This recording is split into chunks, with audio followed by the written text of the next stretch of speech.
If they can't reach with the newts, they're pretty useless, but the MGD things help a lot with that. Although, they are, of course, risky. We've seen... they are very dangerous, but you do have to risk it to get the biscuit, as they say. As they say. So Flycatcher really turning the morale victory around for Quebec United Legions by flying around for no reason. The most dishonorable thing to do in the tournament. Yeah. Well, he just wants his moment of glory. Well, he got it when they brought a flag foon and some bar guests, and he's but he got stuck in the Flycatcher, which is kind of like a normal ship. That is true. That is true. Normal people bring Flycatchers, but yeah. So we got a few minutes left. What a Devil's Warrior Alliance bringing Gilas, not banned out. We usually see them banned out. Yeah. Is this something that like people you think should be banning out, or? I wonder if I mean, you can see. Yeah, Onero's Rattlesnake is a little strange for Quebec United Legions. I'm surprised they didn't want armor, since armor should be a little easier to kite. But yeah, I would have thought Gila would have been good. I mean, obviously Gilas are just fine against kiting teams. So yeah, those drones can just zoom around. We know they're one of the most kind of generally powerful ships in the tournament format this year. So it seems like it would have been sensible to knock those out. I was going to say that if they had banned something like Ishtar's and maybe something like Dominic's first, just that sentries are a little more threatening to the kiting setup, and maybe they were okay with medium drones being on the field. But yeah, and they had to make their bans before we saw the matches today, so they didn't get to see how the Ishtars exploded. Yeah. But, oh, they caught up to the Flycatcher. Oh. With only 10 seconds left. Such an intense moment. Will he kill him in time? Yes, he does. Boom, headshot. All right. Match over. Congratulations, Devil's Warrior Alliance. We'll go back to the studio and see you guys in a few minutes for Nest of Vipers and Sleeper Social Club. Nope. Dead Terrace in 4th District.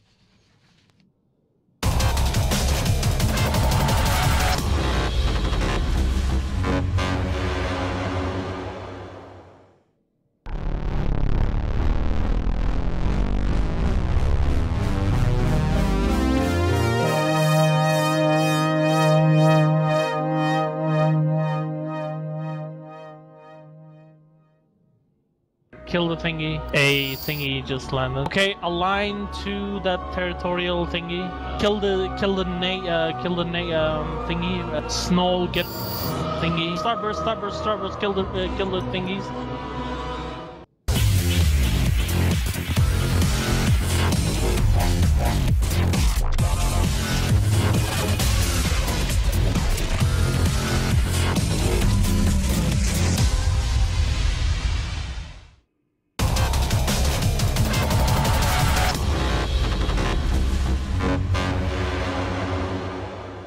Welcome back to the studio. I am super saddened that the flattle ships didn't win. But oh my God. They brought the kitchen sink and that's not a spatula. It's more of a frying pan. Yeah. He said a pizza tray. I forgot what he said specifically, but it's obvious what people eat around this office. Yeah. What do you see in the bar guest?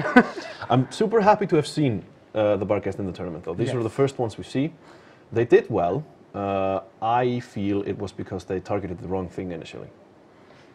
Yeah, especially, I mean, their entire comp is something that we've seen in previous tournaments where all you emphasize is projection. You give up some DPS by going with cruise missiles, but you can't run from that damage. So target painters can amplify it, tackle obviously amplifies it, but the entire idea is that you pick something early and you say, hey, guess what, you can't run from us, and you melt it. They didn't execute on that. I mean, they had a tough set of ships to break. The Gila with the resist bonus is not the greatest one to pick, in my opinion, but they tried.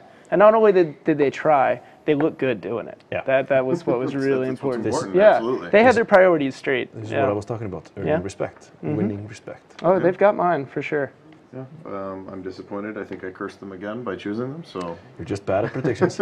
I'll continue to say this. There is no such thing as a commentator curse, just incompetence. I don't know. I am very sad. I am going to make a happy check. Yeah. 2 for 2. I mean, this is the Quebec United Legion. This is the region that puts gravy and cheese on their fries, and it's fantastic. You figure that you just have to go with them, but yeah. Yeah, it's good. Does that not sound really good right now? I'm mentioning that I'm hungry. He's been talking about being hungry for the past 5 minutes quietly while I'm trying to watch PvP. Can I get a change seat assignment or something after that? I think actually that's coming up soon. So. Oh, very good, very good.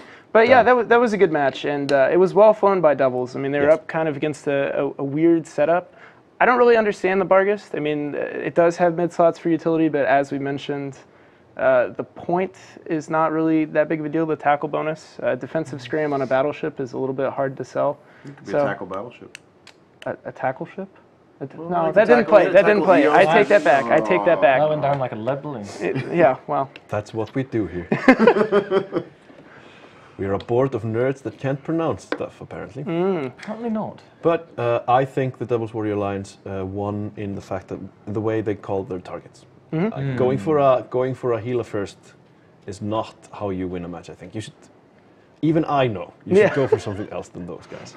Unless you can get it tackled super well, you know, it's got great speed, it's got that tank bonus. You can have such a hard time applying DPS to it, and then when you do get some DPS on it, you've got to burn through that tank.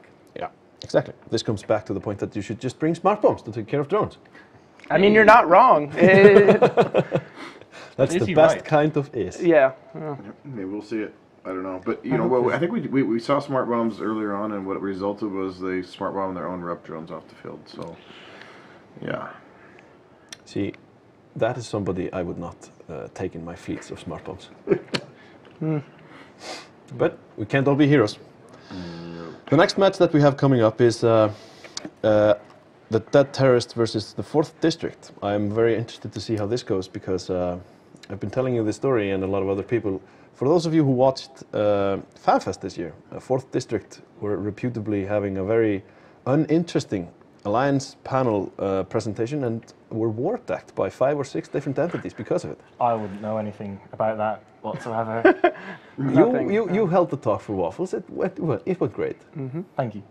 But no, going back to the match, I think that this is going to be a really cool match in that both teams are very historied in the Alliance tournament. Both teams have put on a lot of performance, and neither of them have gotten really, really far before, but both of them are very well respected in the tournament community as teams that, you know, can really, you know, put on a good show at the very least. I think you just said both these teams have a very long history of not doing well in the tournament. Yeah.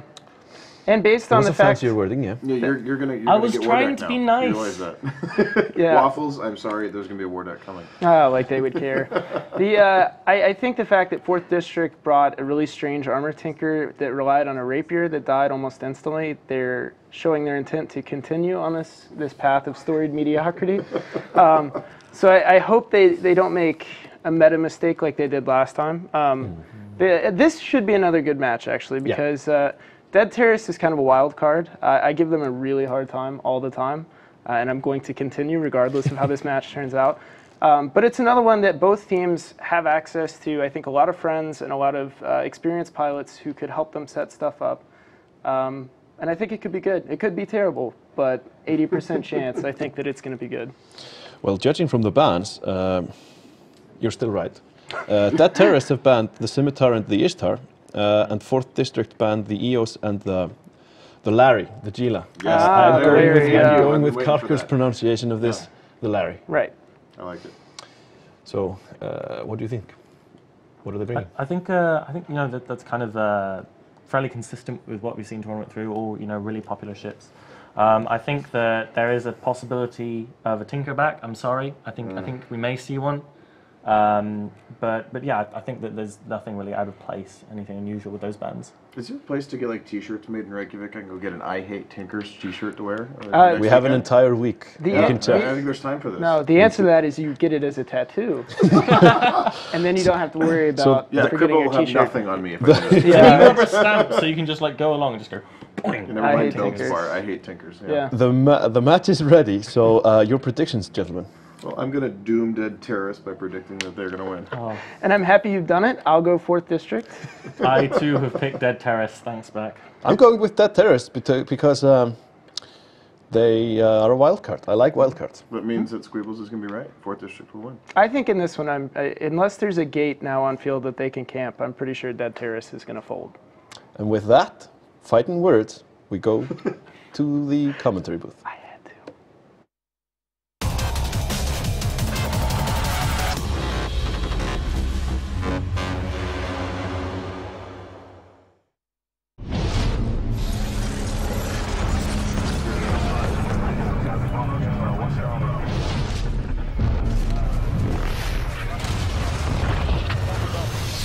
Negative Waves Alliance.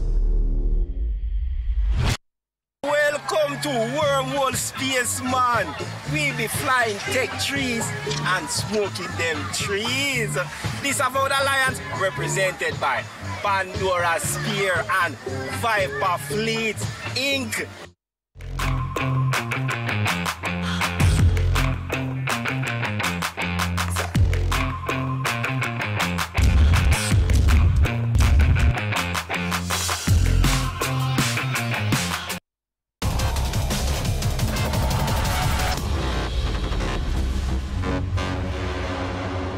Hello again, and thanks for watching the EVE Online Alliance Tournament. I'm CCP Rise here with Elise Randolph. This is Dead Terrace versus the 4th District, and awesome stuff on the field for both teams. Once again, today's been pretty cool in terms of setup so far. Yeah, it seems like the meta is shifting a little bit away from the drones. Of course, many of the drone platforms were banned in this particular match. No EOS, no Gila, no Ishtar.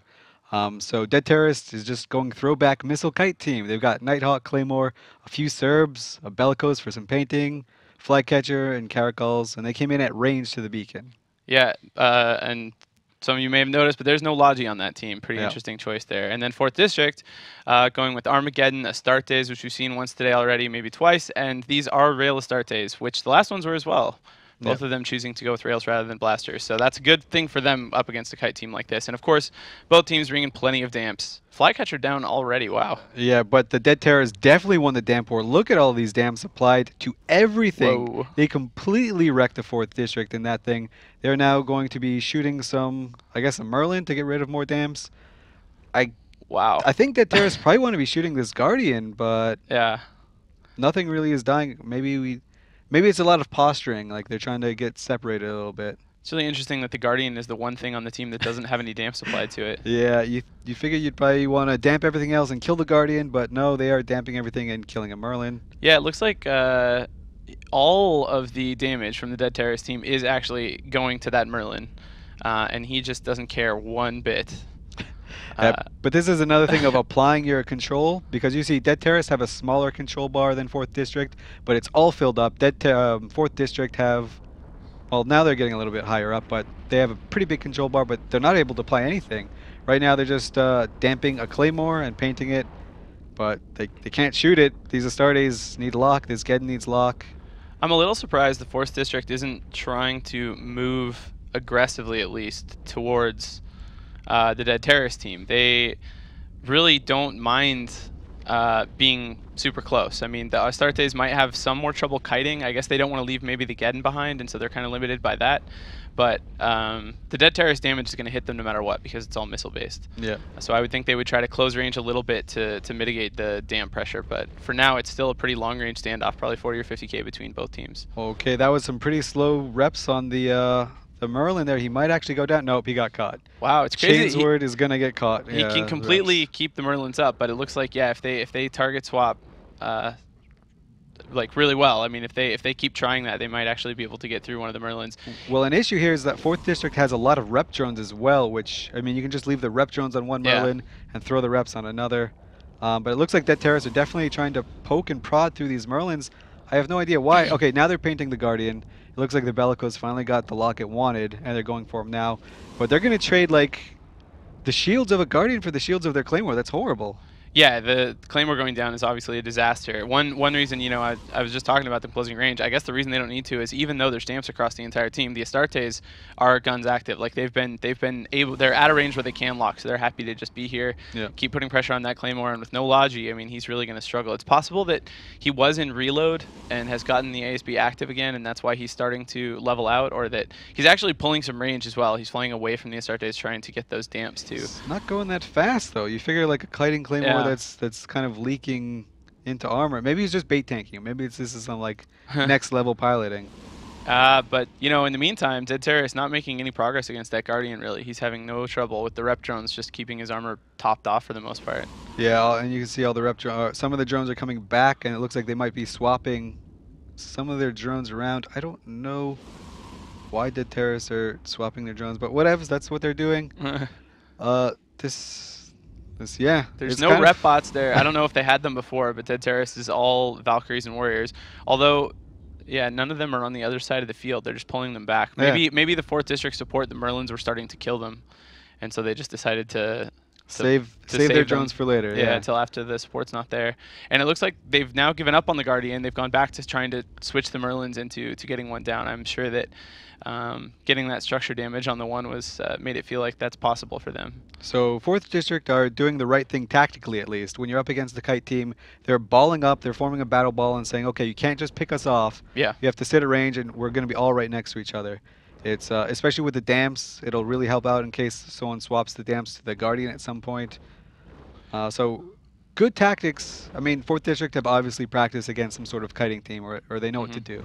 And we should see the damage pick up again now. It looks like the probably majority of the ships on Dead Terrace team are rapid light fit, and the reload just finished. So I saw volleys take off across the field, and we'll see if that kind of helps them make any progress. But it doesn't really look like it, and now the Claymore is breaking. So bad news for Dead Terrace. Yeah, he stopped bait tanking, and maybe he's like super bait tanking in structure. But I'm pretty sure that Claymore is going to go down. That's going to take off a significant amount of their links as well. Yeah. The Nighthawk obviously can fit 2 as well, but I don't know. This Claymore going down, now he's moving really fast. He picked up speed. He kind of lit a fire under himself, but he is going to go down? Probably. I mean, it's totally possible that he can get out of lock range of everything, and there isn't any 4th District drones on that side of the match. You can well, I can see he's actually gotten far enough away to break all the locks, it looks like, and he's not taking any damage again. He's doing it. He is definitely bait tanking instruction now. Wow, that's pretty next level. This is really good bait tanking. Look at this swarm of rep bots around this Guardian. They are not able to do anything. No. At some point, these Serbs and Caracals are going to have to kill the rep shots for 4th District. Yep. Did we just see one explode, or is that just me having a stroke? Okay, no, it was the Merlin taking or the Maulus taking damage. So yeah, Dead Terrorists are not focusing on these rep drones at all. They really need to right now. I can't believe the Claymore's still alive.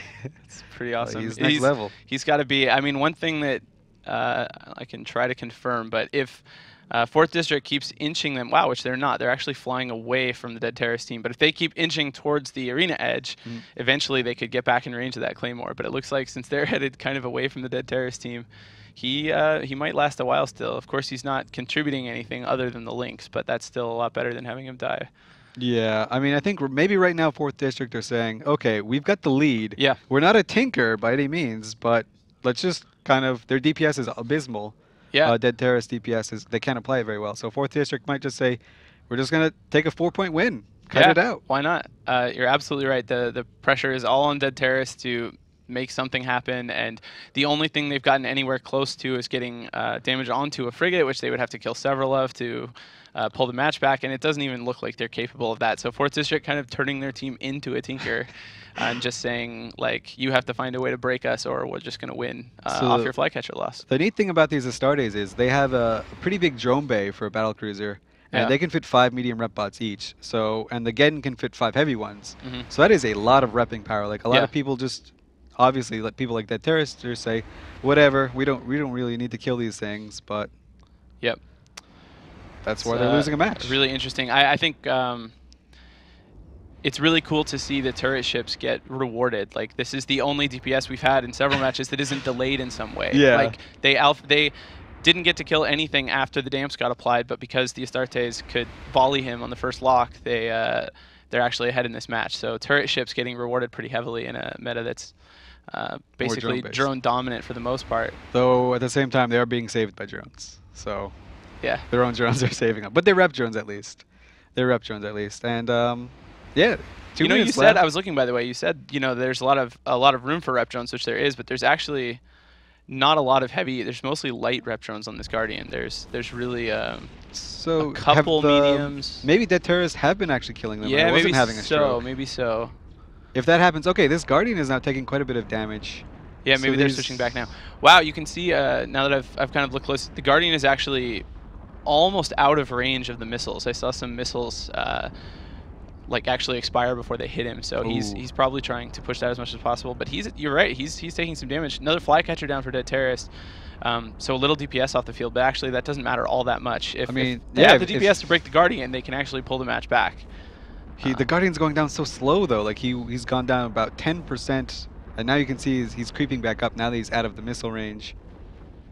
Okay, this is I guess progress for Dead Terrorist, but is it too little, too late? Yeah. Oh, Okay, yeah, now it might be too late now. The Bellicose just gets Bellicose. flapped Wow. by these Astartes. Probably this happening now as a result of Dead Terrorist getting too close, despite the damps. Like, they lost some damps when the Flycatcher went down, most likely, and also they're probably a little more desperate to get in range so that all their damage hits, and that's putting their ships at risk a little bit more. So the Bellicose for the Dead Terrorist team is the one that had the target painter, and the target painter is something you really need against a small SIG ship like a Guardian. For these missiles. Caracol down now, that damp pressure is falling apart. You can see Merlins now without damps on them, so that'll mean more damps headed back the other way to Dead Terrorists, and 4th District now actually kind of snowballing this into their favor. Yeah, they're now winning easy just by battle balling and keeping their composure. Yeah. I mean, they did at least a smart thing, which a lot of teams, or some teams we see like kind of screw this up. They battle ball and get really conservative before they actually have the points victory. Right. So 4th District got the points victory and said, okay, your move, kite team. And I think they flew this really, really well. Yeah. Like the Logi pilot did extremely well also, keeping those Merlins and Molluses alive early in the match. And I think their positioning in general is just really smart. And I don't think Dead Terrorists did a bad job, but 4th definitely deserves this one. Well played. It's cool to see the Astartes doing well again. Yep, this Geddon really couldn't get its newts applied to anything, but no, but still had some drones, still did some good stuff. It's also cap transferring the Guardian, it looks like. Nice. Is that true? There's cap transfer going one direction. It might be from the crew or to the Geddon. I don't know. I can't tell what's going on there. Anyway, the match is over. Who cares? Yeah. 4th District winning this one over Dead Terrorists in a pretty interesting kind of long stalemate there where there was a lot of good piloting on both sides, actually, I think. So we'll send it back to the studio and see you guys in a few.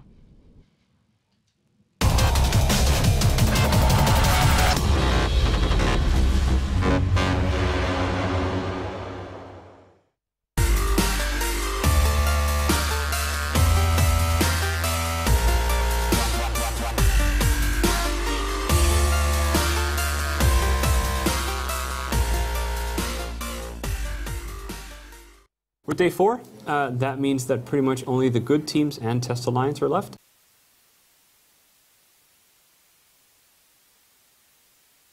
Test Alliance, please ignore. Worst of the best. Delicious spaghetti you eat while waiting for a prey to put its shiny paw into his career. So you always let jump and let the body hit the floor, and that is how the glue comes from.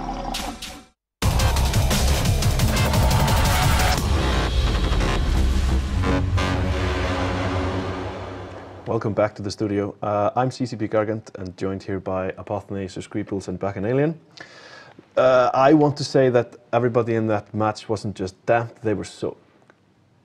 Really? Yes. Really? Okay, we're going to that route. We've taken low-hanging fruit to a new level. No, this was... just I'm picking it off the raising the floor. bar. No. I'm literally physically raising the bar. Bring it. Woo! I am super sad Why? because they lost.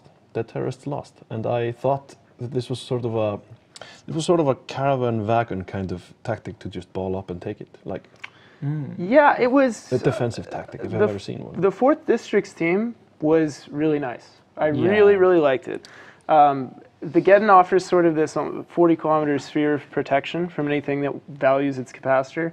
And those Astartes were projecting really well. They did a great job prioritizing support right off the start, and it paid off with those first 4 points that looked like they were going to be the only 4 points. So it was really well piloted on their part, and for Dead Terrorists, I think they were all RLMO, but I'm not 100% certain. I would have to wonder, why didn't they go for the frigates if they were RLMO? They had some low-hanging fruit, which you're obviously a fan of.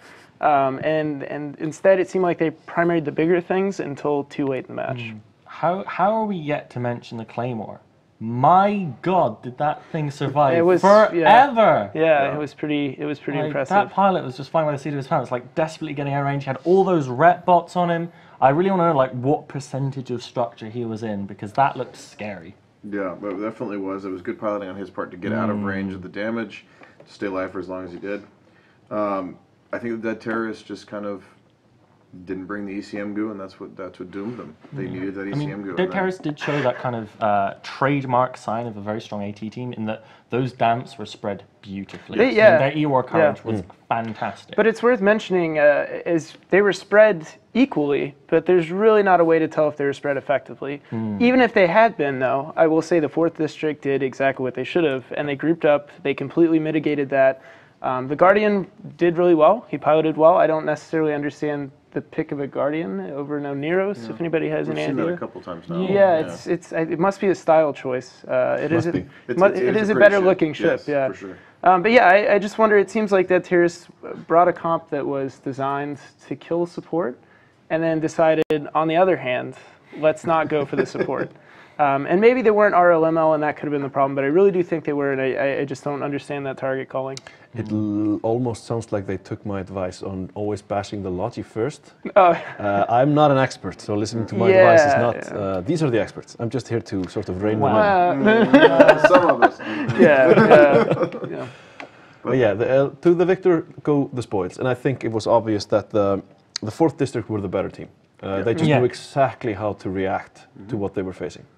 Like it's one of those Battle Ball. Battle Ball. That was a great term. Yeah. It's one of those fights where you look at the teams, and I don't think there was an obvious winner as soon as you saw the grid, but it was the decisions made by both teams that really, really impacted the match. Like a lot of times you can see teams, well, that team is obviously going to win, and then it's kind of a done match before the first ship flies. But it's those decisions, and the FCing and the target calling and the individual piloting. That's what really makes the AT for me. Yeah, I agree. The individual kind of hero tanks and the just the way teams can take a great setup in that you think is over. The match is over before it starts, and they just manage to not have it be over, or a team responds well to what they see and win an unlikely match. So, I like to think that whenever we see a structured tanking ship like this, an honor tank, the guy that's flying, the pilot is just, this ain't no deal. And then he just goes offline. No, we should probably raise any danger. We should probably raise some money from him, because I'm sure he crushed his mouse as he was getting out there toward the edge. So maybe we can put together some change and help him out. Moving on, we have the next match is a Nest of Vipers versus Sleeper Social Club. And a Nest of Vipers banned out the Guardian and the Oneros, while the Sleeper Social Club banned out the Gila and the Armageddon. So, what do you make of that? My first reaction, based on what we've seen so far today, is that Ishtars are still open. Banning the Armor Logi, I don't know, that's kind of interesting. You don't see that many teams who ban both Logi of a single type. I mean, maybe they're really convinced that the other team is bringing an armor setup, and they don't want to see that. Sometimes the metagaming could be going on here, that they know something that we don't. Maybe they have a spy, or they've seen practices, or whatever it may be. So there could be something. And it is worth noting, Sleeper Social Club is a wormhole group, a long-standing and successful wormhole group. Pretty much all they fly is armor in terms of TQ, which doesn't tell the whole tale in terms of the tournament, but they did fly Stratios and Eos before, so it's a pretty likely conclusion that they're also winning armor. Can't forget that a Nest of Vipers had the Paladin pilot who boundary violated so gloriously and made me the happiest person. But it wasn't a flagship, was it? No. No, it was just a Paladin. Okay. But it definitely threw the match spectacular fashion too. Yeah, but he waited until the last minute so that we were all comfortable with the victory. Right. And then he decided, let's zest this up. And he zested their way to the loser's bracket, Comfort breeds some sort of lack of awareness. I think what happens is the teams secure the victory, and then they're like, wait, there's mobile micro jump drives. I've not used one. Let's try this out.